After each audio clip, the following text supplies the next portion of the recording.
Hi, I'm Ollie, and in this Politics Explained video, we're going to go through 7 key recent UK government examples that are perfect for you to use in the upcoming Paper 2 Edexcel A-Level Politics exam. All of the examples we're going to go through are part of an updated example pack that you can purchase on the Politics Explained website for UK government that has 28 pages of these examples that are really useful and relevant for you to use in this year's exam. And you can also find loads of other resources on the website to help you in A-level politics, including detailed essay plans for UK government, but also for every other part of the course, detailed updated textbook, and you can sign up for some webinars I'm going to be running in May half term, covering UK government, feminism, anarchism, nationalism, US politics, and global politics, and they will be really useful to help prepare you for paper 2 and paper 3. We got really good feedback for the ones on paper 1, and I hope that a lot of you joined for those will join us for the ones in May half term as well. Yeah, without further ado, let's get into it. The first example we're going to have a look at then is Labour's devolution revolution. This is, of course, really useful for the devolution topic, which is actually really likely to come up in this year's exams, as I went through in the predictions video.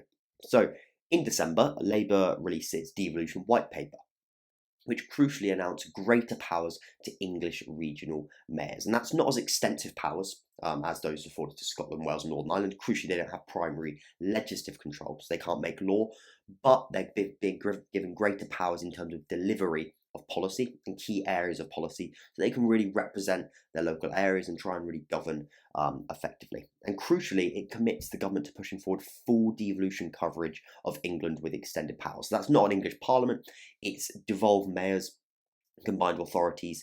Effectively, they want it to cover the whole of England, and they look particularly at West Midlands and Manchester as examples where that's been really successful. So currently 90% of the population in the north is covered by a devolved body, but just 46% of the south of England is. So they really want to spread devolution across the whole of England. They began to do so. So since Labour was elected last year, 2 new mayoral and 6 non-mayoral devolution agreements have been signed, and they've been granted and they've also granted more powers to existing mayors, including over strategic planning, housing, transport, and skills. And as I mentioned, of course, they can't change the law on these. Andy Burnham can't in Manchester, for example. These mayors can't change the law, but it's all about delivery. They get a significant budget, and it's how they effectively decide to deliver that budget.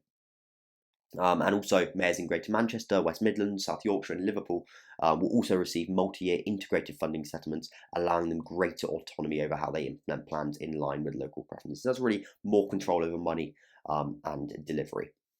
And of course, it's not primarily legislative control like Scotland, Wales and Northern Ireland, but it does bring England closer to the rest of the UK, giving England devolution, control closer to the people, and a significant transfer of power away from Whitehall, away from Parliament, and closer to the people. And that's effectively has some important implications. It effectively establishes full coverage of England. It would make sure that devolution is a permanent feature of politics in England, and of course it would reduce the asymmetric nature of devolution as well, because the whole of England would be covered by some kind of devolved body. Of course, it would still be asymmetric, somewhat due to different powers held by different devolved bodies, but it would be a significant move forward in relation to devolution. So this is really useful for you to use in your questions on effectively further devolution. Should devolution be taken further? In England, this is of course one of the key potential reforms. Labour's trying to do so through devolved mayors, though of course you can also bring in arguments about English Parliament as well if you want to in that question. The next example we're going to have a look at then is the House of Lords Hereditary Peers Bill as an example of the Salisbury Convention. So this bill was introduced at first reading in September 2024. It hasn't yet passed, but effectively it's a really significant reform to the UK Constitution. It would remove the remaining 92 hereditary peers in the House of Lords and would fulfil a Labour manifesto commitment. So crucially, this was in Labour's 2024 manifesto. And it reflects their mission to kind of democratise the House of Lords and democratise politics to a further extent, which is quite similar to New Labour. Actually, the bill is likely to be passed this year, but due to the Salisbury Convention, the Lords' authority to block the bill is limited. So because this is a Salisbury Convention, if a potential law, a bill is in a government's manifesto, party's manifesto that it was elected on to government, then the Lords doesn't have the authority to block it. So this is a really good example, effectively a big change in the House of Lords. The hereditary peers would vote against, but the Lords can't block it because of the Salisbury Convention. In this case, it has to defer to the House of Commons and its elected mandate. And this is a really good example of how the House of Lords is weaker than the House of Commons, particularly in relation to legislation, because the Salisbury Convention is a really key part of that. The next two examples we're going to have a look at then, so these are in relation to Parliament's legislative role, which is again a question that hasn't been asked on how effective it is in terms of passing legislation. That absolutely could come up in the second exam. You're kind of going to get two for the price of one here. We're going to look at the Steel Industry Act and the Passenger Railway Services Act. So the first one, the Steel Industry Special Measures Act, was actually very recent. And it can be seen as an example of the strengths of the legislative process, but also the power of the executive within Parliament and within the legislative process. So effectively on the 12th of April, on a Saturday, Parliament was recalled when it's not normally sitting, to pass a law that would give Business Secretary Jonathan Reynolds the power to direct British Steel to prevent a Scunthorpe plant from shutting down. So it's the last blast furnace in the UK, and it was effectively a big emergency. It could have been a real kind of disaster in terms of UK industrial strength, industrial policy.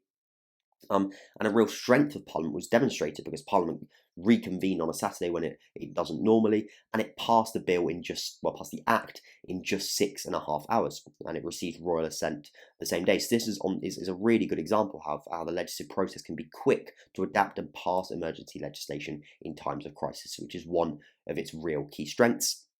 Crucially, of course, it also shows the power of the executive over the legislative process in Parliament. As there was little chance for scrutiny, given that the piece of legislation was passed in effectively less than a day, but it was able to do so because the government controls a lot of the parliamentary timetable and was therefore allowed to drive it through. I think you wouldn't see something like that happening necessarily in the United States. By contrast, then, we've got the Passenger Railway Services Act as an example of poor scrutiny. So this was passed also since the 2024 election. It fulfilled a key Labour manifesto commitment to effectively bring the franchise passenger rail services, the railways effectively, into public ownership when contracts end. So it was a key Labour manifesto commitment to create great British railways, but it was ultimately criticised for being rushed through and failing to allow MPs time for effective scrutiny. The bill was first introduced prior to the parliamentary recess and received its committee stage and third stage, both on the 3rd of September. It was then scrutinised by a committee of the whole House, bypassing line-by-line scrutiny provided by a public build committee. So one of the key criticisms of the legislative process in Parliament is effectively that often on big bills you get a committee of the whole House, and that doesn't do the line-by-line scrutiny. It effectively results in a debate about the bill rather than really effective scrutiny of the legislation that's arguably required, and that's of course left then somewhat to the House of Lords. As there were no amendments accepted at this stage, the report stage didn't even occur, and therefore there's effectively criticism that it was rushed through Parliament.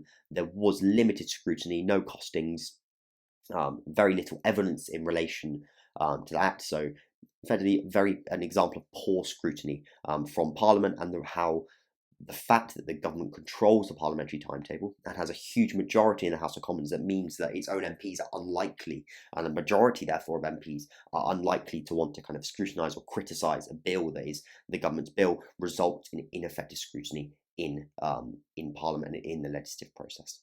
Okay, moving on to the next example we're going to have a look at, and this is arguably the most high-profile piece of legislation that's been in the news since Labour were elected just over a year ago. And that's the terminally ill adults bill, which you may have heard referred to as kind of the bill on assisted dying. So on Friday, the 24th of November, the House of Commons passed the terminally ill adults bill through its second reading. So crucially, it hasn't been passed yet. It's not yet an act. However, in its second reading, it passed with a majority of 55, and that leads many people to think that it will be passed. I think there are some reasons to potentially doubt that, but I think it's definitely likely that it will be passed as an act in the coming year. And crucially, this is a really good example because it's a private member's bill. It was introduced by Labour MP Kim Leadbeater after she came top of the private members' ballot, and effectively it seeks to legalise assisted dying for terminally ill adults in England and Wales, and is one of the most significant social reforms in a generation. And this really highlights the effectiveness of Parliament's legislative function and the power of backbenchers. as they can propose to make really significant changes through the private members bill process, particularly if they come first in the ballot, because effectively their bill then gets a lot more debate in Parliament and is much more likely um, to advance. So it's a really key example of how backbenchers have power and how the private members bill process can be really significant in passing really highly important kind of piece of social kind of social reforms. And that's really, they often are done through the private members bill process because it would be very controversial for a government to introduce a bill like this effectively, especially when it splits down party lines. So it highlights Parliament's representative function. It was a free vote, so MPs were able to vote with their conscience rather than along party lines. And effectively, it was broadly in line with the public, but of course less supportive of. So as I've explained here, there is some criticisms of it though that you can use as an example as well. Effectively, before this second reading, the private members bill was kind of rapidly produced as a piece of legislation and published only 18 hours prior to the vote. So it argued that this led to insufficient evidence, analysis, and scrutiny. But on the other hand, since then, as we go into the third reading, since that there's been really effective scrutiny of it from the public bill committees, devoted a lot of time to it. So you can use it as a counterpoint as well. So yeah, a really important bill that's really used as an example of private members bills, as examples of the power of backbenchers, because they can propose private members bills and how they can be really significant, introduce really significant social reforms. Of course, it hasn't passed yet, but it looks likely to do so. The next example we're going to have a look at then is in relation to Prime Minister's questions, which is another topic that is relatively likely to come up. Of course, no topic is very likely to come up because there's so many topics they can choose from, but it hasn't come up specifically on its own for a long time, and therefore it could 100% be a question in this year's paper. And what we've got here is an example of Kemi Badenoch, who's of course the leader of the opposition, being ineffective in terms of parliamentary scrutiny, and that supporting the view that Prime Minister's questions as a whole is ineffective and should be scrapped, as it doesn't provide proper scrutiny of the government. So there's quite a few examples we could have picked out here to support this, but I've gone for one on Wednesday, the 23rd of April. When Badenoch said Starmer wasn't answering a question on the recent Supreme Court ruling on the definition of a woman because, quote, he doesn't have the balls. This led to kind of a raucous house, and it was clearly an attempt by Badenoch to get it clipped to be shared on social media. And effectively, it shows how PMQs have been more about going viral and kind of making these jokes that are supposed to be fun and get your party behind you, rather than actually being effective scrutiny of the Prime Minister. And this led to David Cameron calling it Punch and Judy politics, for example, and this can be seen as one of the real negatives of Prime Minister's questions. It's about this political point scoring, trying to benefit your own party, rather than actual real scrutiny of the government to hold them to account on behalf of the public. Okay, the next example we're going to have a look at then is in relation to collective ministerial responsibility. So there are also quite a few good examples from the past year in relation to IMR, individual ministerial responsibility.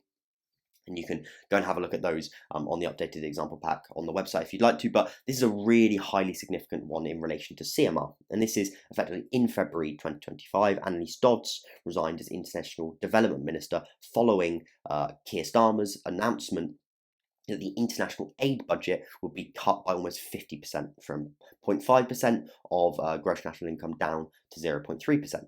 And Dodds was International Development Minister. And effectively, she criticised the decision and stated that it would remove food and healthcare from desperate people, thereby deeply harming the UK's reputation. So she's effectively saying she can't come out and publicly support it, which is what collective ministerial responsibility requires. Therefore, she decided to resign from the government. So it's a clear example of collective ministerial responsibility applies. And she decided she respects collective ministerial responsibility, but couldn't abide by it, and therefore decided to resign, which is exactly what ministers are supposed to do if they decide they can't accept collective ministerial responsibility. And it's a real change from previous governments in the last kind of 5 or 10 years, where they've been weaker governments, particularly under Truss and May, for example. Obviously, Truss was very short-lived, but also partly under Johnson as well, where you saw quite a lot of leaking from the government and even some public criticism of the government that ministers not resigning, and that showed that collective ministerial responsibility wasn't applied, because a key principle of collective ministerial responsibility is that if you don't feel you can defend the government on everything it does publicly, then you should resign. In this case, it applied because Annalise Dodds decided that she couldn't, and she decided she could resign. She would resign. So yeah, a really, really good example. Of course, Starmer did it because he needed to increase defence spending in the context of global politics. Dodds decided she didn't think it was worth it and wasn't prepared to publicly support it, and therefore resigned rather than accepting collective ministerial responsibility on the issue. Okay. The next example we're going to have a look at then is a really important Supreme Court ruling I'm sure you would have seen in the news in relation to the Equality Acts. And that was For Women Scotland Limited, who are a pressure group in Scotland, versus the Scottish ministers. And it's a really good example, effectively, of the Supreme Court and how a key role of the Supreme Court is to judge whether legislation passed by devolved bodies is compatible with the Constitution and with UK law, and compatible with parliamentary law, effectively, because Parliament passes laws that apply to the whole of the UK.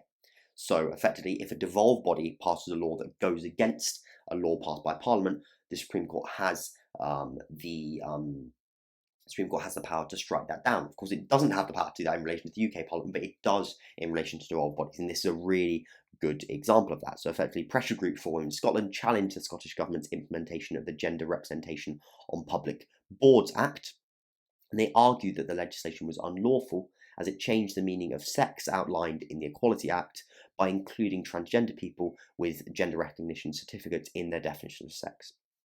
The role of the court was to clarify the interpretation of the word sex and woman in the Equality Act, and effectively, as a result, the court ruled that the Scottish Parliament did not have the legal authority to redefine terms in UK-wide law, and that resulted in the reversal of the Scottish Government decision in relation to law. And therefore, it's a really good example of how the Supreme Court plays a key role in settling disputes between Westminster and the devolved bodies, and how it can strike down legislation passed by the devolved bodies, even though it can't strike down legislation passed by the UK Parliament due to parliamentary sovereignty. This is also a really good example you could use in relation to collective ministerial responsibility. As for the previous kind of 5 years, Starmer and almost all of his cabinet has maintained and publicly supported the idea that transgender women were women, and then quite quickly overnight they changed their view. Not only did Starmer change his view, his whole cabinet did, and were publicly supporting the opposing view. So that's a clear example of collective ministerial responsibility, and how it might not actually be what the personal beliefs of the cabinet, because it's something they hadn't been supporting for 5 years, but they quickly go then and support the government's line in the wake of this, because the government decided to abide by this law, listen to it, and this ruling, and agree with the Supreme Court's interpretation, and therefore the whole of the cabinet did. So it's a really good example of collective ministerial responsibility as well. Okay, I know the title of this video is 7 recent examples, but I thought I'd throw in an extra one on individual ministerial responsibility, because I think it's a really interesting and useful one. And this is in relation to Secretary of State for Transport Louise Haigh, who resigned in November 2024 after news reports emerged of a fraud conviction in 2010. So on the one hand, we could see this, so effectively she resigned because of effectively poor personal conduct in relation, so it can be seen as poor personal conduct because she had a fraud conviction.